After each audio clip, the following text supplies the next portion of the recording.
And despite the measures that have been taken by the government, उसके बाद भी we are seeing that prices they still remain at the higher level. तो उसके पीछे the reason is that there's been lukewarm response to the open market sale of the surplus rice by the Food Corporation of India, the subsidized rate of 2,900 rupees per quintal, below the economic cost of the grain. So economic cost was this much and subsidized rate जो offer किया गया this was this. So FCI could sell only 0.15 million tons of rice through the e-auctions which happens. And so traders they believe that market does not have the appetite to lift the variety of rice which are held by the FCI and sold in the open market mainly due to quality issues जो हैं. So even consumers they are not willing to buy this quality of rice. So shortage of जो high quality rice है उसकी वजह से we are seeing rice prices are at high level. For example high quality rices Sona Masuri और Ponni rice. So lack of market data on variety wise rice production. So this should be we can say part of reform जो करना चाहिए. Variety wise rice production कितना हो रहा है, stock कितना है, and consumption they have been a big challenge.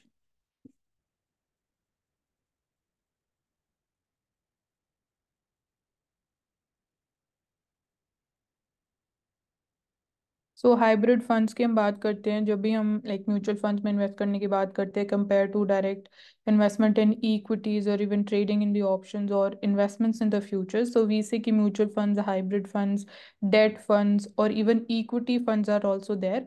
तो आप उनमें इन्वेस्ट करो बिकॉज उनमें रिस्क कम है, बिकॉज रिस्क आपका डाइवर्सिफाई हो जाता है क्योंकि वो एक ही कंपनी के स्टॉक्स में या म्यूचुअल फंड्स जो है उसमें इन्वेस्ट नहीं करते हैं वो. तो balancing of the risk and reward is important. So here you can see balanced, conservative, equity savings, arbitrage, multi-asset allocation किया जाता है. So invest in such funds to reduce the concentration in one asset class also. So you have gold and debt to perform well due to peaking of the interest rates globally. So we've been seeing also कि gold में the sovereign gold bonds जो issue की जाती है और जो gold funds भी होते हैं उसमें भी आप invest कर सकते हो. So gold prices have also been increasing because of the tight monetary policy, and they aim to have consistent returns and safer returns जो ज़्यादा volatile नहीं है. So stock hybrid market fund में कौन कौन से फंड आएंगे? म्यूचुअल फंड हाइब्रिड फंड में ही आएगा अगर जैसे? नहीं डिफरेंट होता है. हाइब्रिड फंड्स में डिफरेंट एसेट क्लास होती है. जैसे अगर हम म्यूचुअल फंड्स की बात करते हैं तो म्यूचुअल फंड में भी बहुत सारी डिफरेंट कैटेगरीज होती है. बट सपोज म्यूचुअल फंड्स में खाली इक्विटी बेस्ड भी हो सकते हैं कि खाली कंपनी की जो इक्विटीज हैं उसी में पैसा लगाएगा म्यूचुअल फंड. हाइब्रिड फंड्स में इक्विटी एक क्लास हो गया, डेट एक क्लास हो गया कि गवर्नमेंट बॉन्ड्स में भी आपने पैसा लगा दिया, कॉर्पोरेट बॉन्ड्स में भी लगाया आपने, इक्विटी में भी लगाया आपने, फ्यूचर में भी लगाया.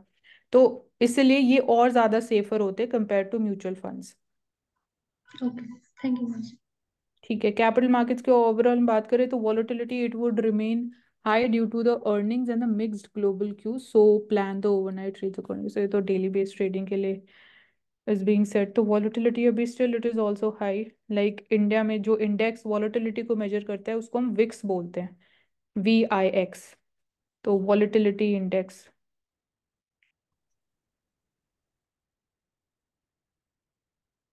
Skills that management accountants must focus upon.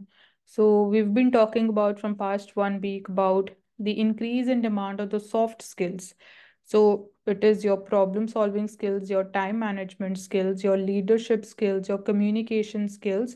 All of that we are seeing uh, is getting much more priority. And we've also talked about emotional question versus the intelligence question.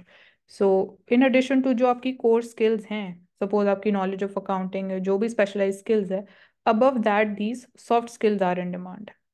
So organizational skills, work life balance, so that is being in demand as of now. Clear communication, we talked about communication skills कैसी हैं.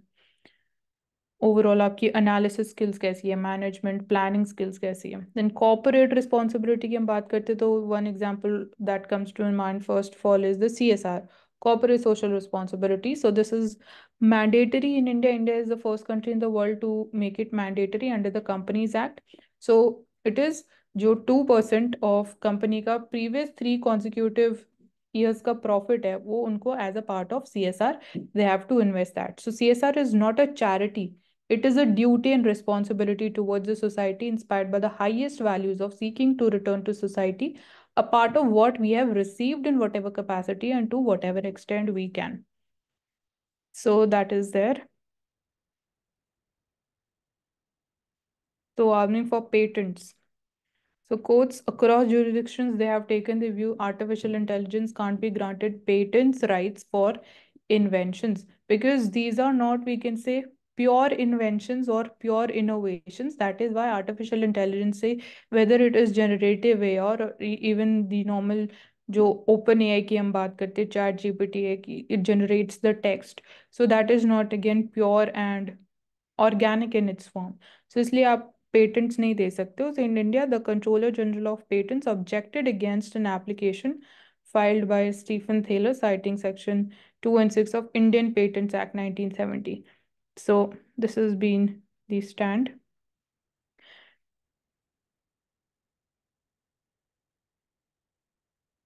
So they have this artificial intelligence machine which is called Dabus.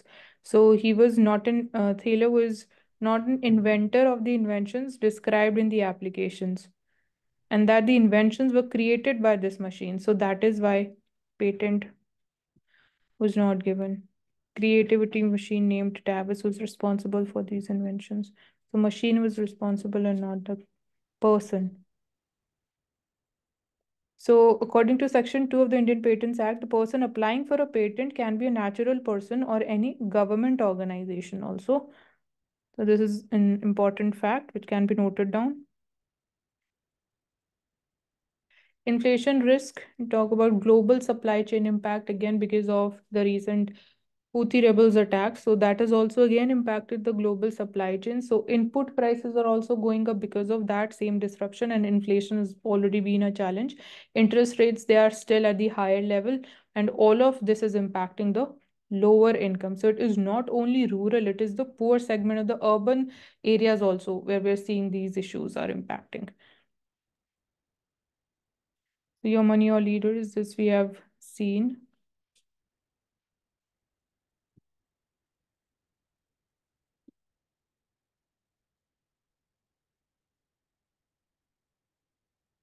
Okay, coming to the Mint newspaper. So here we'll talk about World Economic Forum. Every year we have this Davos meet, the business leaders meet, and this year's theme is rebuilding the trust. So And Mansi, World Economic Forum is a platform for the interaction between the global CEOs of different companies, NGO हो गए and government institution for yes, the right. viable economic development of the world overall के लिए. हम्म. तो ये कोई किसी overall जो institution economy के के अंदर हाँ भी नहीं, इम्पोर्टेंट, सेपरेट है वर्ल्ड इकोनॉमिक हाँ फोरम. सेपरेट है.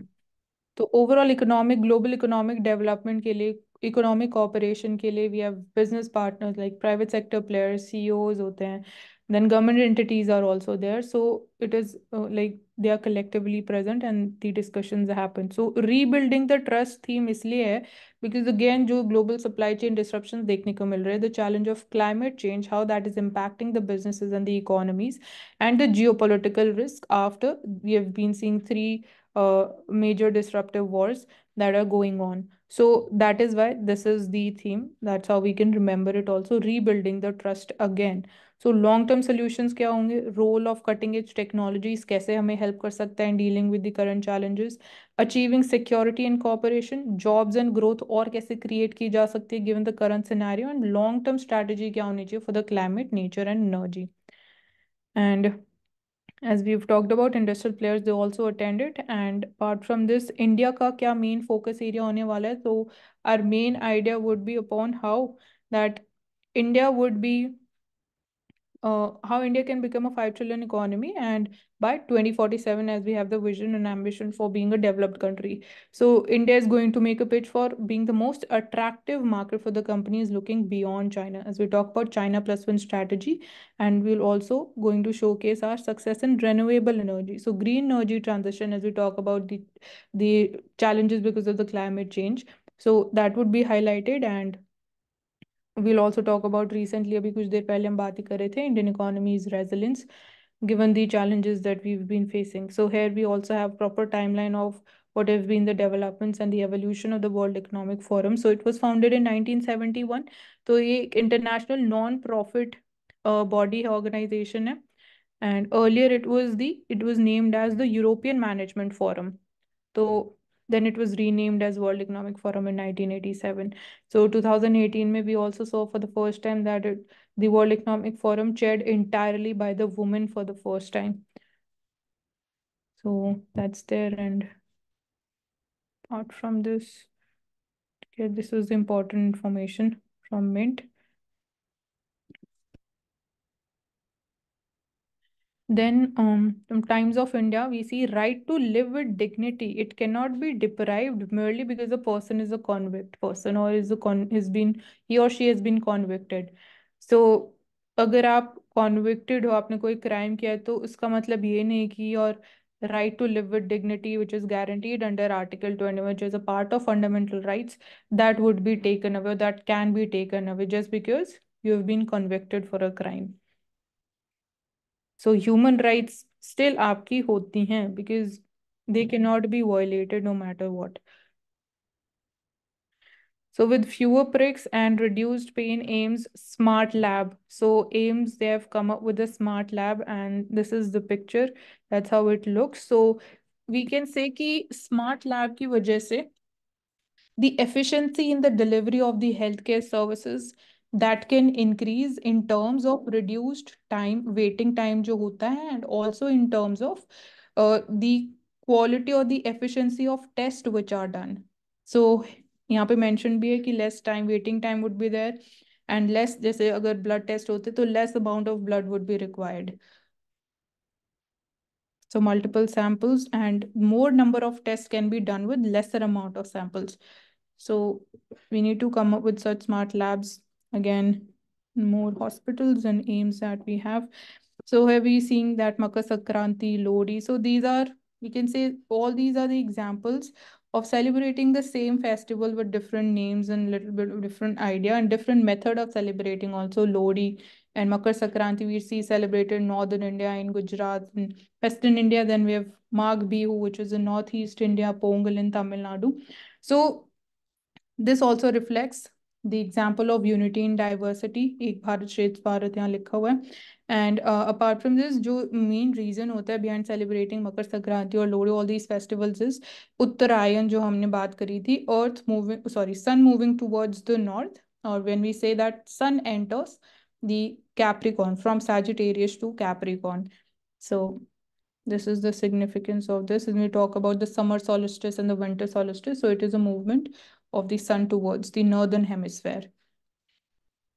So we have discussed about this advertisement. Government seeks nominations for the new National Science Awards. So the 4 categories of awards have been there. So Vigyan Ratna would be there.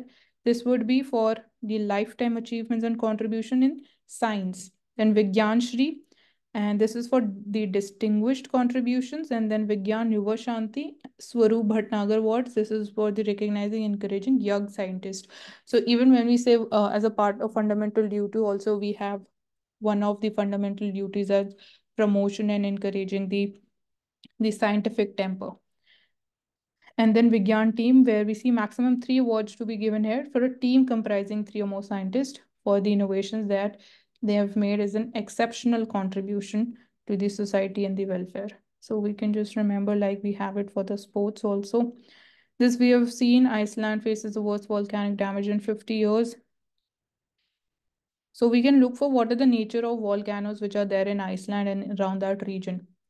Now, this is an important article when we talk about from the perspective of economy. हम यहाँ बात करने वाले हैं debt levels की, combined government debt level, and how this is तो यहाँ पे अगर मैं broadly बोलूँ before going into the details कि government ने ज़्यादा debt borrow किया है because we were seeing कि private sector was not coming forward, private sector इतना investment नहीं कर रहा था, तो as a part of the fiscal policy government had to take that, we can say that lead So that is why, because again the fiscal resources are limited, तो government had to borrow, तो उसकी वजह से debt levels increase हुए हैं.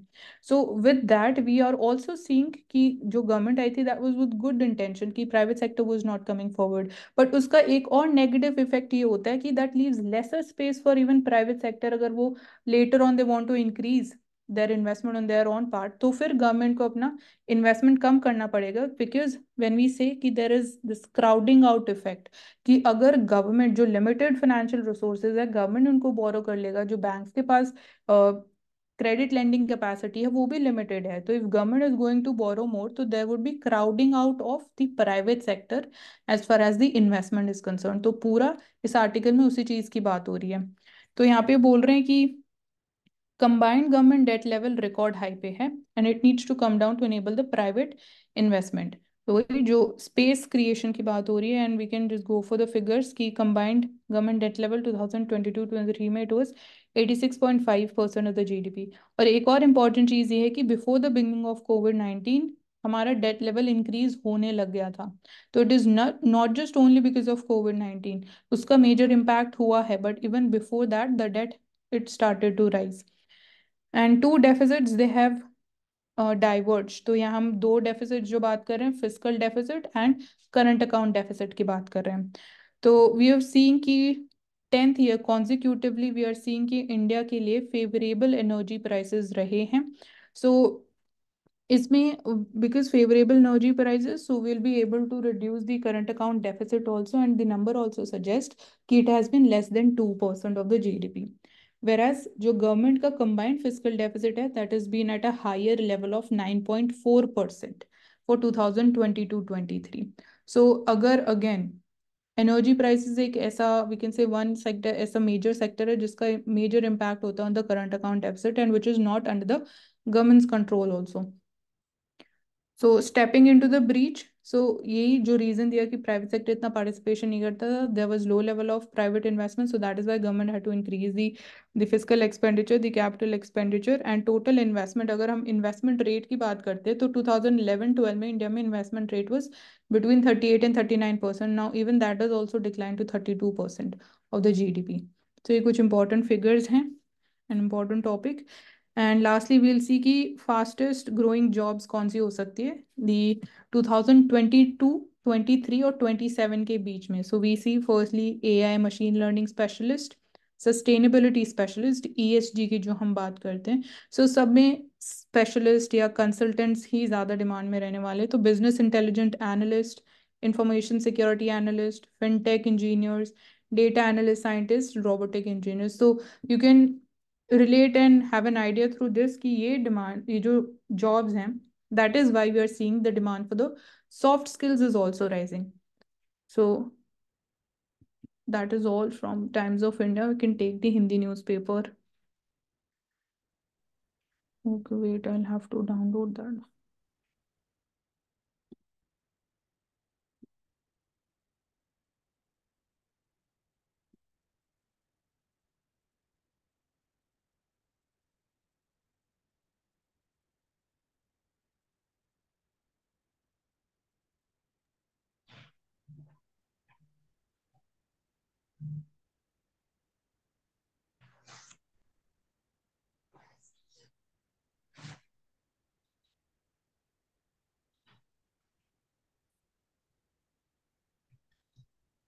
सूर्य Kiran aerobatic team है, Surya Kiran indigenous aircraft है, discuss किया था हमने.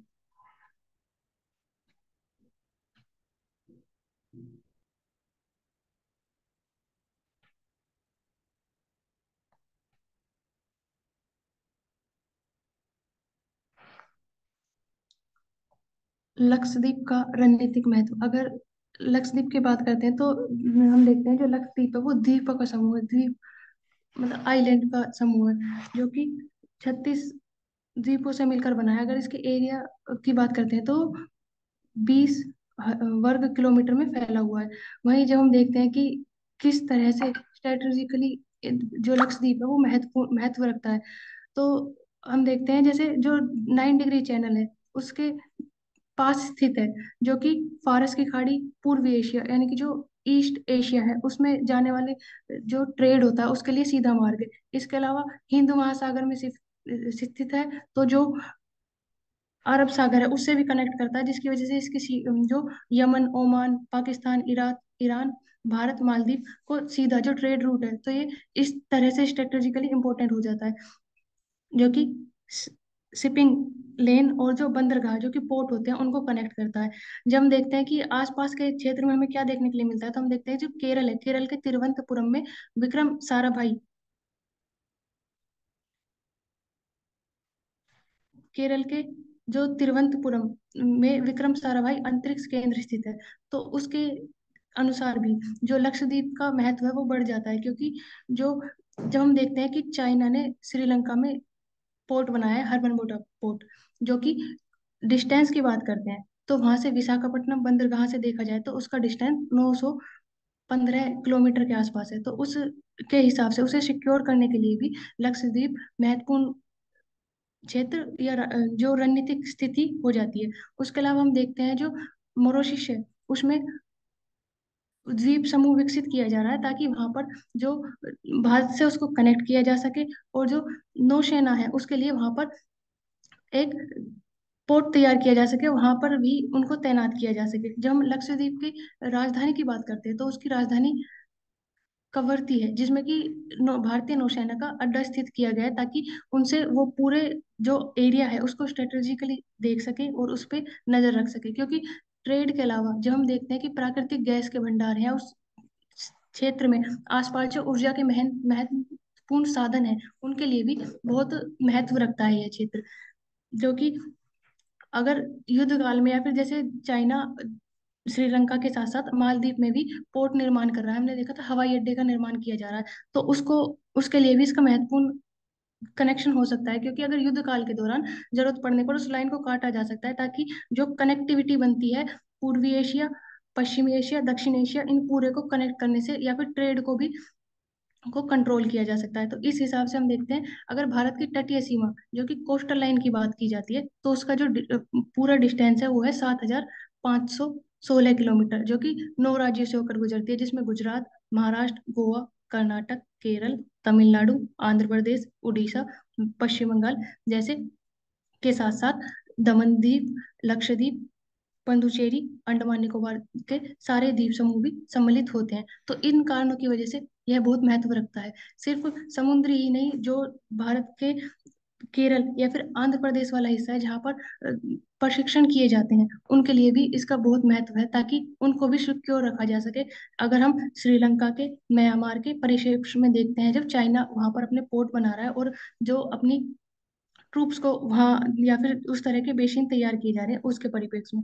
इसके अलावा हम देखते हैं कि किस तरह से जो लक्षद्वीप है वो Myanmar, Mauritius, Seychelles, Sri Lanka, Pakistan जैसे सभी एरिया को कनेक्ट करने के लिए और उनके साथ जो वहां पर जिस तरह की सीमा पर नियंत्रण होना चाहिए उसके लिए एक महत्वपूर्ण स्थान है। तो इस के अनुसार जब हम समुद्री मील की बात करते हैं कि विशिष्ट आर्थिक क्षेत्र जो कि इकोनॉमिक जोन होता है कि समुद्र के अंदर, तो वो 200 समुद्र नॉटिकल मील होता है। तो उसमें अगर हम डिस्टेंस में कवर देखते हैं तो 370 किलोमीटर की दूरी होती है, जिसमें पूरे पर नियंत्रण रखने के लिए लक्षद्वीप एक स्ट्रेटेजिकल लोकेशन है, जिसके लिए इन सारे कदमों को उठाया जा रहा है, ताकि कनेक्टिविटी बनी रखे सके। उसके लिए प्रोजेक्ट सी बिल्ड जैसे प्रोजेक्ट्स का निर्माण किया जा रहा है, ताकि जो नौसेना का बुनियादी ढांचा है, जो उन्हें बुनियादी तौर पर चीजें चाहिए उनको प्रोवाइड की जा सके, और जो उन्नत हथियार या फिर जो भी युद्ध पोत का तैयार किया जा सके उन सभी को वहां पर प्रोवाइड किया जा सके।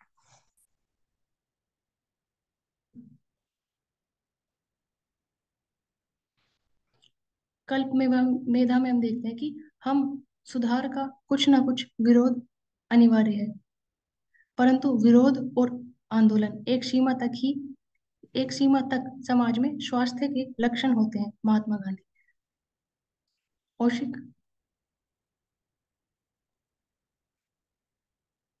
ट्रू यहाँ पे हम कि मानसिक। लोकपाल। हर हाँ, सुधार लोकपाल। का कुछ न कुछ विरोध अनिवार्य है, परंतु विरोध आंदोलन एक सीमा तक समाज में स्वस्थ के लक्षण होते हैं।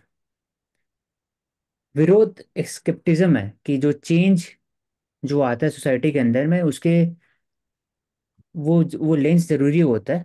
लेकिन for example B R Ambedkar ले सकते हैं, उस समय 1920 के समय में जब उन्होंने बात किया था temple entry movement for the Dalit people.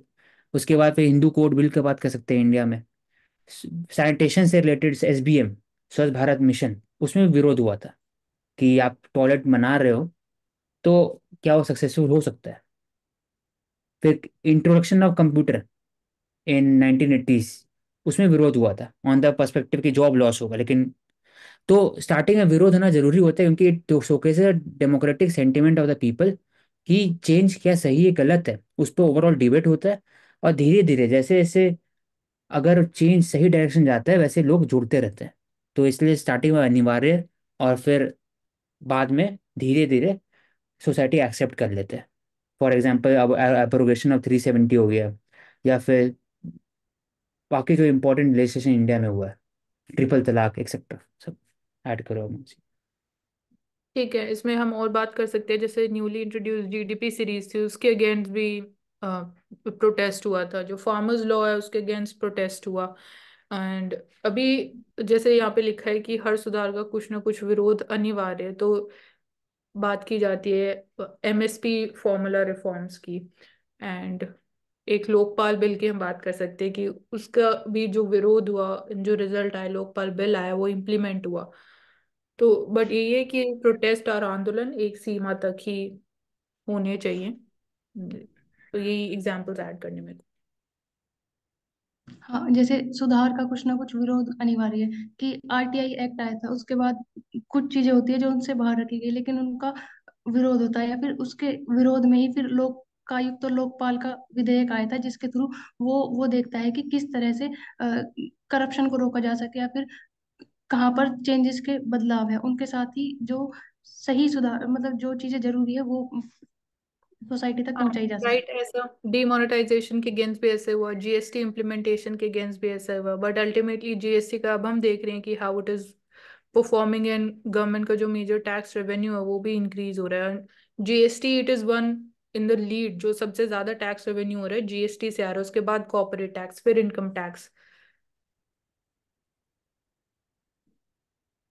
जबकि आयुष्मान भारत स्वास्थ्य बीमा योजना के तहत 30 करोड़ कार्ड बनवाए गए। आयुष्मान प्रधानमंत्री भारतीय जन आरोग्य योजना है जिसमें जो प्राइमरी हेल्थ केयर सेक्टर को 5 लाख रुपए तक की सुविधा प्रोवाइड की जाती है, उसके लिए 30 करोड़ तक उसके जो पहुंचाया जा चुका है। इसके अलावा जो हम देखते हैं राष्ट्रीय स्वास्थ्य प्राधिकरण में आयुष्मान भारत प्रधानमंत्री जन आरोग्य योजना, जो कि इसी के अंदर एक और योजना चलाई गई थी, उसको भी भारत के 12 करोड़ लाभार्थियों तक पहुंचाया गया। इसके अलावा हमने देखा था कि चिकित्सक खोले जाएंगे जिसको मंदिर का नाम दिया गया था, ताकि जो प्राइमरी हेल्थ केयर सेक्टर है उसको और ज्यादा स्ट्रोंग बनाया जा सके। जो जन आरोग्य बनाए जा रहे थे वो उनको पीएससीज के साथ कनेक्ट किया जा रहा था, ताकि वो जो मेडिसिन है उनको कम प्राइस में रूरल एरियाज तक पहुंचाया जा सके। तो उस अकॉर्डिंग देखा जा सकता है कि प्रति व्यक्ति 5 लाख आय प्रति वर्ष प्रदान किया जाएगा। लेकिन हमने इसमें देखा था कि प्राइमरी हेल्थ केयर तक ही सीमित है, इसके लिए सेकेंडरी और टर्सरी को भी इन्वॉल्व किया जाना चाहिए, ताकि जो उनसे रिलेटेड जो सेवाएं हैं वो भी उन व्यक्तियों तक पहुंच सके जो उन्हें पाने में सक्षम नहीं है। ये तो हमने देख लिया इरेडिएशन वाला चीज। इसमें कोई हाँ, नया एलिमेंट है दिव्या, तो हाईलाइट ने कर दो। इसमें उन्होंने यही दिया हुआ है कि भारत में हम जो विकिरण यानी कि जो रेडिएशन की जो टेक्नोलॉजी है उसको कहाँ कहाँ पर देख सकते हैं। गुजरात में है, महाराष्ट्र में है, तेलंगाना में है, तो और तमिलनाडु में है। 3 4 स्टेट्स में हमारे पास वो टेक्नोलॉजी अवेलेबल है जिसको हम यूज कर सकते हैं। और दूसरा ये था कि अगर इम्पोर्ट एक्सपोर्ट हो जाता है और फिर वो चीजें वहां से वापस वापस आती है तो वो किसी और के यूज की नहीं रहती, क्योंकि अगर एग्रीकल्चर प्रोडक्ट है वो खराब हो जाते हैं। जैसे ज्यादातर इसमें था कि जो आम, अंगूर, अनार या मसाले तो फिर भी सही है, पर जो वैसी चीजें एग्रीकल्चर प्रोडक्ट है वो किसी और के यूज के भी नहीं रहते, वो खराब हो जाते हाँ, हैं पूरी तरह से। नॉन उसको किस तरह ड्यूरेबल हो। से ठीक है, नॉन ड्यूरेबल को हिंदी में क्या बोलते हैं? ज्यादा लंबे समय तक, अभी एग्जैक्ट मेरे को वर्ड याद नहीं आ रहा नॉन ड्यूरेबल के लिए। ठीक है, ठीक है, चलो समराइजेशन स्टार्ट कर सकते हैं। सीआई के बारे में बात की थी, किस तरह से वो प्रोक्योरमेंट करता है जो फूड, व्हीट, राइस के अलावा पल्सेस के लिए भी। इसके अलावा हमने डिस्कस किया था किस तरह से रूरल एग्रीकल्चर इकोनॉमिक के साथ भी कनेक्ट किया जा सकता है, इंफ्रास्ट्रक्चर डेवलप किया जा सकता है। उसके अलावा जो हमें प्राइस वोलेटिलिटी देखने के लिए मिलती है उसको कम किया जा सकता है, पोर्टल क्रिएट किए जा सकते हैं ताकि जो कोल्ड स्टोरेज वाली प्रॉब्लम है उसका भी सामना ना करना पड़े, डायरेक्ट वहां से उनको परचेज किया जा सके। उसके अलावा पंचायत के साथ कनेक्ट किया जा सकता है ताकि जो हेल्प सेंटर या फिर ऑनलाइन पोर्टल के थ्रू सुविधा को आसान बनाया जा सके। इसके बाद हमने डिस्कस किया था 10th शेड्यूल, जो कि 52 अमेंडमेंट एक्ट के थ्रू 1985 में लाया गया था, कि इसमें किन क्या क्राइटेरिया थे कि किसी को वहां से हटाया जा सकता है। तो उसके लिए था एक, अगर जो पार्टी है वो व्हिप ना करे। दूसरा था कि जो नॉमिनेटेड मेंबर है वो 6 महीने तक, अगर 6 महीने के बाद ज्वाइन करता है। तीसरा था कि अगर 2/3 मेजोरिटी मेंबर से नीचे उसको करते हैं तो वहां पर वो लागू होगा, अगर 2/3 से ज्यादा है तो वहां लागू नहीं होगा, या फिर कोई इंडिविजुअल पार्टी चेंज करता है तभी 10th शेड्यूल जो है वो एप्लीकेबल होगा। इसके बाद हमने बात की थी कि पीएम जनमन, जिसमें पीवीटीजी जो ग्रुप थे उनके लिए किस तरह से उनको कनेक्ट किया जा रहा है, उनको सुविधाएं पहुंचाई जा रही है। उसके लिए प्रधानमंत्री आवास योजना, जल जीवन मिशन, जो डिस्ट्रीब्यूशन स्कीम थी, उसके अलावा जो आंगनवाड़ी सर्विसेज थी, या फिर जो शिक्षा अभियान थे, इन सबको चलाया जा रहा है ताकि इनके साथ कनेक्ट किया जा सके। 15 जनवरी को आर्मी डे के रूप में मनाया जाता है, लेकिन क्यों, उसके पीछे रीजन देखा था हमने कि जनरल करियप्पा जी को 15 जनवरी 1949 में फर्स्ट कमांडर इन चीफ घोषित किया गया था, जिसकी वजह से इसको इस तरह से मनाया जाता है। इनके अलावा हमने बात की थी ब्रह्मोस की, जो कि क्रूज मिसाइल है, सुपरसोनिक है, चिनूक की, रुद्र की, एटीएस और आर्टिलरी रेडार मिसाइल वगैरह, इन सारी चीजों की हमने डिस्कस किया था। करो ना।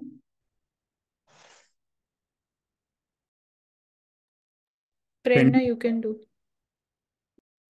Okay. So first we discuss regarding the harvest festivals जो कि अलग अलग फॉर्म्स में सेलिब्रेट होते हैं। जैसे rooster fight is a part of the celebration in Andhra Pradesh, फिर पोंगल हो गया तमिलनाडु में, एंड डिफरेंट नेम्स से जाना जाता है, जैसे मकर संक्रांति भी हम बोलते हैं। Then we talked about how nature and climate of a place affects its economy. जैसे हमने टूरिज्म वगैरह की बात करी, like skiing etcetera in Himachal Pradesh बहुत ही कम स्नोफॉल हुई है। And we also talked about important places like Kufri and Solang valley in Manali. Then we talked about terrorism, especially in Jammu and Kashmir, in which we talked about how society can be transformed by de-radicalization and reintegration processes. Economically or socially, perseverance was an important term. And security forces, they act as a deterrent, but other measures are also needed at ground and societal level, like integration, etc., as I just mentioned. Then, regarding medical care on Indian trains, we talked about augmented first aid box, which contains 58 items, especially for long distance trains. Then, periodic inspections, जो कि required हैं to maintain the quality of care, and updating 88 item lists or passengers की awareness regarding them. That also becomes important. And staff on contract basis for 3 years was also another thing that we discussed. That's all. Okay, and in economy, we discussed the crowding out effect, which is very important, that governments do too much of borrowing, that there is less space, fiscal space for the private sector to do investment. Okay, thank you everyone. We will take up next newspaper tomorrow due to Sarkar.